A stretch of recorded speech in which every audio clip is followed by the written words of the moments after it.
Rekan pembelajar, selamat datang di Pranata Masyarakat Belanda. Saya, Fajar Muhammad Nugraha, akan memandu rekan pembelajar.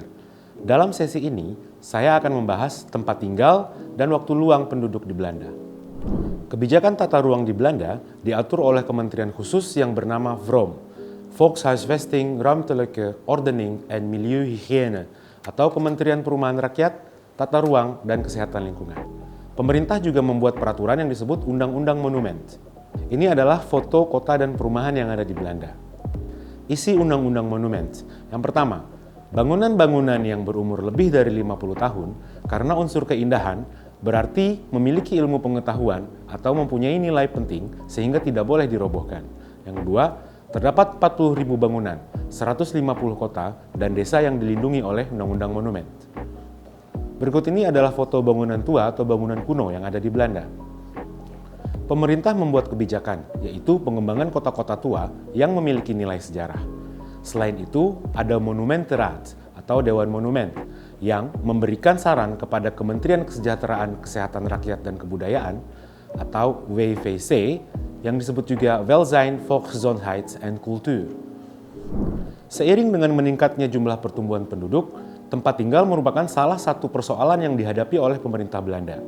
Oleh karena itu, ada berbagai upaya yang dilakukan oleh pemerintah Belanda, antara lain, yang pertama, kebijakan pembangunan kembali, dan yang kedua, pembangunan rumah besar-besaran. Ada beberapa jenis perumahan yang dibangun oleh pemerintah Belanda, antara lain apartemen atau flat, lalu Rijtjeshuis atau rumah berjajar, pada kedua sisinya diapit oleh rumah lain yang bentuknya sama. Selain itu, ada juga penduduk Belanda yang memiliki woonboot. Bangunan apartemen atau flat dibangun untuk menampung jumlah penduduk yang semakin meningkat, sedangkan lahan yang ada di Belanda semakin berkurang. Ini adalah foto dari apartemen atau flat yang ada di Belanda. Rijtjeshuis adalah rumah keluarga yang dibangun 2 hingga 3 tingkat, serta memiliki halaman di depan dan di belakangnya. Pada kedua sisinya, diapit oleh rumah lain yang bentuknya sama. Biasanya bangunan ini berupa blok perumahan. Ini adalah foto Rijtjeshuis yang ada di Belanda. Bangunan ini berupa perahu yang digunakan sebagai tempat tinggal.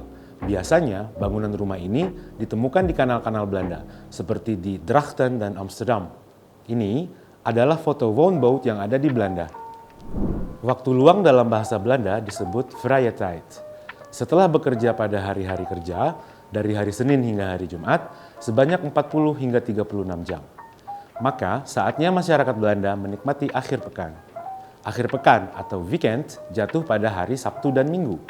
Biasanya, sejak Jumat malam, mereka sudah melakukan kegiatan. Bagi mereka yang libur, mereka akan melakukan berbagai kegiatan untuk mengisi waktu luang, seperti berolahraga, bermain musik, fotografi, mengunjungi keluarga atau teman, dan berkebun. Berikut ini adalah foto orang Belanda dalam mengisi waktu luang secara berolahraga atau melakukan kegiatan seni.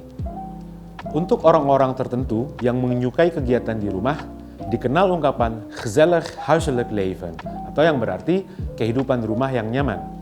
Dalam melakukan berbagai kegiatan di waktu luang, masyarakat Belanda melakukan kegiatan tersebut baik secara individu maupun melakukannya dalam berkelompok atau dalam perkumpulan. Rata-rata, masyarakat Belanda tergabung dalam suatu perkumpulan, baik olahraga, seni, atau perkumpulan hobi. Setiap tahun warga Belanda berhak mendapatkan vakansi atau liburan. Liburan merupakan hak pekerja. Para pemberi pekerjaan atau majikan memiliki kewajiban memberikan beberapa persen dari pendapatan untuk tunjangan khusus liburan atau biasa juga disebut dengan vakansi uitkering kepada para pekerjanya. Sebagai contoh, per 1 Januari 2020, para majikan memberikan 8% dari pendapatan. Semua itu diatur berdasarkan CAO atau Collectieve Arbeidsovereenkomst atau kesepakatan bersama antara pekerja, werknemers, dan majikan, werkgevers.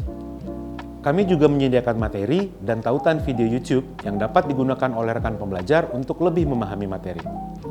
Selain itu, ada kuis, latihan, dan tugas yang harus dikerjakan oleh rekan pembelajar untuk mengetahui sejauh mana rekan pembelajar memahami setiap materi.